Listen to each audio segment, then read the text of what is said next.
Hello friends, welcome to JK சமையல். இன்றைக்கி நம்ம பாலக்கீரை போண்டா செய்யலாம். அது எப்படி செய்யலான்றதை இப்போ பார்க்கலாம். அதுக்கு பாலக்கீரையை நான் பொடிசாக கட் பண்ணி வச்சுருக்கேன். ஒரு அரை கட்டு கீரை,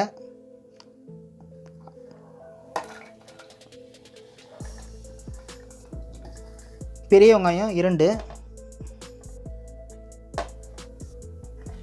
அடுத்தது கொஞ்சம் கொத்தமல்லி,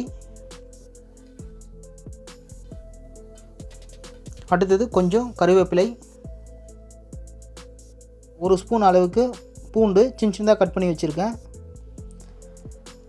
இஞ்சி 1 ஸ்பூன் அளவுக்கு அதுவும் சின்ன சின்னதாக கட் பண்ணி வச்சுருக்கேன், சில்லி பவுட்ரு 1 ஸ்பூன். உங்களுக்கு காரம் கூடுதலாக தேவைன்னா நீங்கள் எக்ஸ்ட்ரா கூட இன்னொரு ஸ்பூன் சேர்த்துக்கலாம். சீரகம் 1 ஸ்பூன், ஓமம் 1 ஸ்பூன், பெருங்காயத்தூள் அரை ஸ்பூன், மஞ்சள் தூள் அரை ஸ்பூன், அடுத்தது சால்ட்டு 1 ஸ்பூன் சேர்த்துக்குங்க, 1/4 ஸ்பூன் சமையல் சோடா. இப்போ இது எல்லாத்தையும் நல்லா மிக்ஸ் பண்ணிடலாம்.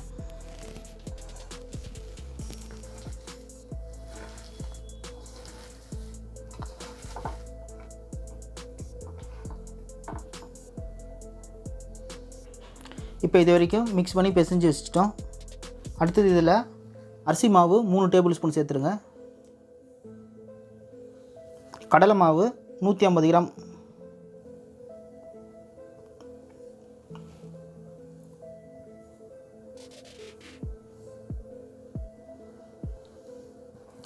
இப்போ தண்ணி ஊற்றாமே பிசைஞ்சிக்கலாம். இதில் 1 டேபிள் ஸ்பூன் சமையல் ஆயில் சேர்த்துருங்க.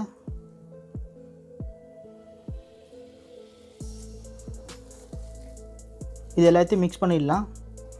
இது நான் தண்ணி எதுவுமே சேர்த்துக்கல, ஏன்னா கீரையில் இருந்த தண்ணியும் வெங்காயத்தில் இருந்த தண்ணியுமே இது கரெக்டாக இருந்தது. இப்போ போண்டா போடுற பதத்துக்கு மாவு ரெடி ஆகிடுச்சு. இப்போ போண்டா போடுறதுக்கு ஒரு பேனில் நம்ம ஆயில் சேர்த்து வச்சுருக்கோம். ஆயில் மிதமான சூட்டில் இருக்கட்டும்.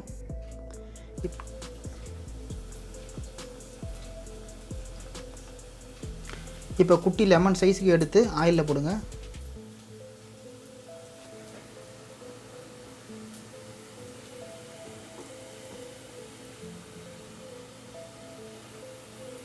கொஞ்சம் கலர் மாறின பிறகு இன்னொரு பக்கமும் திருப்பி விடுங்க.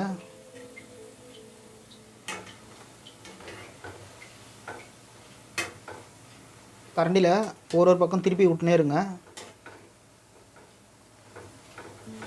இப்போ அந்த போண்டாவை பபுள்ஸாக வந்துருக்கு ஆயிலில் இருந்து. அந்த பபுள்ஸ்லாம் அடங்கினதுக்கப்புறம் நம்ம வெளியே எடுத்துடலாம் போண்டாவை. இப்போ பபுள்ஸ் நல்லா அடங்கிச்சு, நம்ம வெளியே எடுத்துடலாம். போண்டா ரெடி ஆகிடுச்சிங்க.